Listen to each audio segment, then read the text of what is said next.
O que é que significa esta ação? Para que é que ela vai servir? Olha, em termos gerais, tem a ver com uma contestação que aqui está presente, a falta de compromisso do Ministério da Educação em não mexer, em não agravar os horários de trabalho dos professores. Como se sabe, numa negociação que decorreu em junho do ano passado, um dos compromissos fundamentais do Ministério da Educação foi precisamente o não mexer nos horários dos professores, nomeadamente no horário letivo. Só que acontece que o despacho que organiza ou que prevê a forma de organizar os horários letivos dos docentes este ano foi feito de uma forma que não é clara e que levou a interpretações diversas e, em muitos casos, eu diria até na maioria dos casos, levou a que os diretores dos agrupamentos tivessem aumentado em meia hora diária, portanto 2 horas e meia por semana, o horário letivo dos professores do primeiro ciclo, fazendo como? Não considerando como tempo de trabalho letivo a pausa que existe, normalmente meia hora, durante o período da manhã. Ou seja, no primeiro ciclo do ensino básico, temos neste momento os únicos professores, pré-escolar, primeiro ciclo, segundo ciclo, terceiro ciclo do ensino básico e ensino secundário, os únicos docentes nos quais a pausa de trabalho, ou seja, o intervalo diário, foi retirado da componente letiva, mas até com uma curiosidade. Com muitas escolas dizendo aos professores que, embora não entre no horário deles, eles não podem ausentar-se porque são responsáveis pela segurança também dos próprios alunos. E, portanto, a forma como o Ministério fez isso não leva a que as escolas necessariamente aumentem essa meia hora diária do horário dos professores, e por isso nem todas o fizeram, e mesmo aquelas que o fizeram da forma mais diversa. Algumas simplesmente aumentaram meia hora de aulas por dia aos alunos, outros não mexeram no horário dos alunos e aproveitaram essas horas para que os professores das turmas passassem a ser responsáveis pelas AECs, pelas atividades de enriquecimento curricular, e outras escolas, como disse, mantiveram os horários, e bem, neste caso, como estavam anteriormente. O que é que isso significa? Significa a intenção do Ministério, por um lado, de poder não contratar tanta gente, nomeadamente professores que trabalhavam nas AEC, utilizando os professores que são titulares das turmas. Em segundo lugar, significa uma sobrecarga de trabalho para os próprios professores da turma, que do ponto de vista, digamos, da sua disponibilidade ou da sua capacidade de trabalho, tem também consequências, porque é mais meia hora diária, 2 horas e meia por semana. Significa ainda que estamos perante uma situação ilegal, e eu diria ilegal por 2 motivos. O primeiro, porque alterar horários de trabalho é matéria de negociação obrigatória. E o Ministério da Educação não falou com ninguém disto. Aliás, quando nós colocámos essa questão aqui, porque colocámos-la já em junho, quando saiu o despacho, a resposta do Sr. Secretário de Estado foi que, cada escola faria como entendesse e o Ministério aceitava todas as soluções. Ora, isto não é de forma alguma de trabalhar, quer dizer, escusam até de vir para aí com a conversa da autonomia. Porque, curiosamente, se as escolas entenderem no quadro da sua autonomia que as turmas deveriam ter um número de alunos abaixo daquilo que a lei estabelece, o Ministério não autoriza. Se, no quadro da sua autonomia, as escolas decidirem que era necessário mais algumas turmas para dar resposta àquelas que são as solicitações dos alunos, o Ministério não autoriza.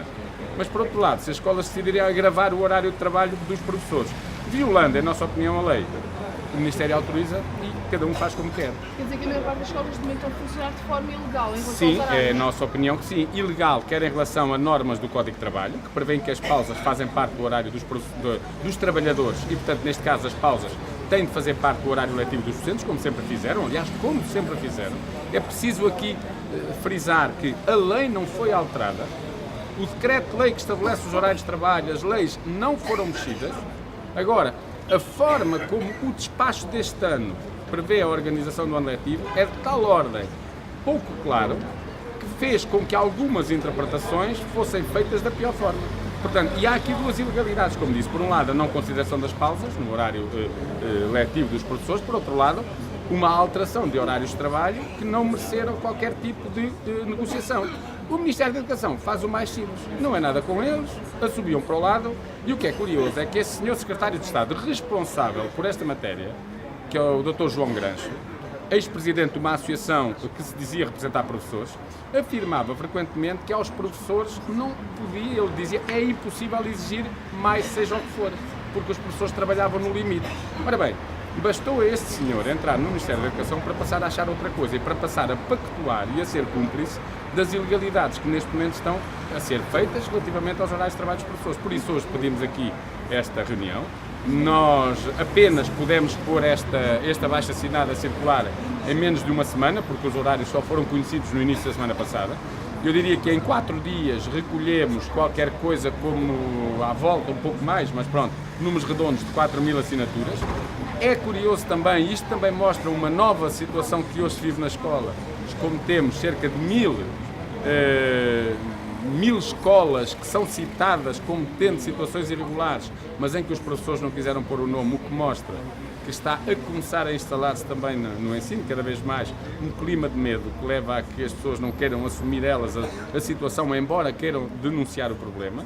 E, portanto, nós hoje o que vamos fazer é subir, esperar que haja a disponibilidade para receber as assinaturas, porque, no fundo, é para receber o nome de milhares de professores que estão a contestar este aumento do horário de trabalho. E, portanto, se não houver, digamos, a parte do Secretário de Estado ou de algum membro da equipa do Ministério, disponibilidade, o desrespeito não é só pela FENPROF, é pelos professores que assinam este abaixo-assinado, mas, sobretudo, o que nós queremos é que rapidamente, e é isso que queremos dizer, o Ministério da Educação dê orientação às escolas no sentido de regularizar a situação, mantendo os horários exatamente como sempre estiveram organizados. Ou seja, se a lei não mudou, não há nenhuma razão para que mude a forma de organizar os horários letivos dos professores. E, portanto, é preciso que o Ministério da Educação assuma de uma vez por todas que a lei não mudou e, portanto, os horários devem ser feitos como foram no ano passado, fosse no ano passado, fosse nos anos anteriores, e que deve rapidamente dizer às escolas, porque quanto mais tarde o fizer, mais tarde também, mais complicado é mexer nos horários dos professores. Evidentemente que, em última instância, se o Ministério não o fizer, e uma vez que não é um Ministério que, eu diria assim, explicitamente obriga a que se altere o horário, são as escolas, pois nós admitimos avançar, escola a escola, nos casos dos agrupamentos em que saibamos, com ações contra uma ilegalidade que é a violação da lei, neste caso por terem aumentado os horários letivos dos professores, sem, no entanto, terem negociado essa matéria com as organizações sindicais. Que tipo de ações? Ações em tribunal, obviamente, quando se violam leis, é em tribunal. Agora, o que é extraordinário é que o Ministério da Educação, não querendo eles assumir essa violação da lei, atirem para as costas dos diretores dos agrupamentos o terem de a violar e, portanto, serem eles a cometerem a ilegalidade. Eu diria assim, temos pena se tivermos que tentar ações contra a própria direção dos agrupamentos, porque a responsabilidade sabemos onde está, mas do ponto de vista, eu diria assim, legal também agora do que nós podemos fazer, não temos alternativa, a não ser que os próprios diretores dos agrupamentos, e isso era importante que o fizessem, recusem ser balões de ensaio de um Ministério que quer de facto aumentar horários de trabalho e eles mesmos decidam, como aliás o próprio Ministério já reconheceu que se o fizerem estará tudo bem, decidam colocar os horários dos professores este ano tal qual como eles eram o ano passado. E eu repito, o Ministério da Educação afirmou em reunião connosco e até afirmou em reuniões com os próprios diretores que se os horários fossem organizados tal como nos anos anteriores, o Ministério da Educação não diria nada porque estariam bem e legalmente organizados. Portanto, não havia problema nenhum com isso. Portanto, o que nós apelamos também aos diretores dos agrupamentos é que não sejam eles, como costuma dizer o povo, é que não sejam mais papistas que o Papa. Ou seja, o Ministério da Educação não impõe o agravamento do horário e, portanto, que não sejam os diretores a decidir por si agravá-los. E os professores, que sejam também contestatários nesta matéria, isto é, se estão a aumentar o horário de trabalho, e aqui pode estar um balão de ensaio do Ministério para, se a maioria o fizer este ano, sem contestação dos professores, criam-se condições para o ano aplicar a toda a gente, e a partir daí criam condições para aplicar em todos os setores de ensino. E quando fizerem isto, o pré-escolar ou secundário, são mais uns milhares de professores que vão para a rua, porque a questão dos horários, normalmente esta manipulação dos horários, tem a ver muito com a possibilidade de, com menos pessoas, terem mais trabalho, ou seja, poderem pôr na rua professores, no nosso caso. Não é?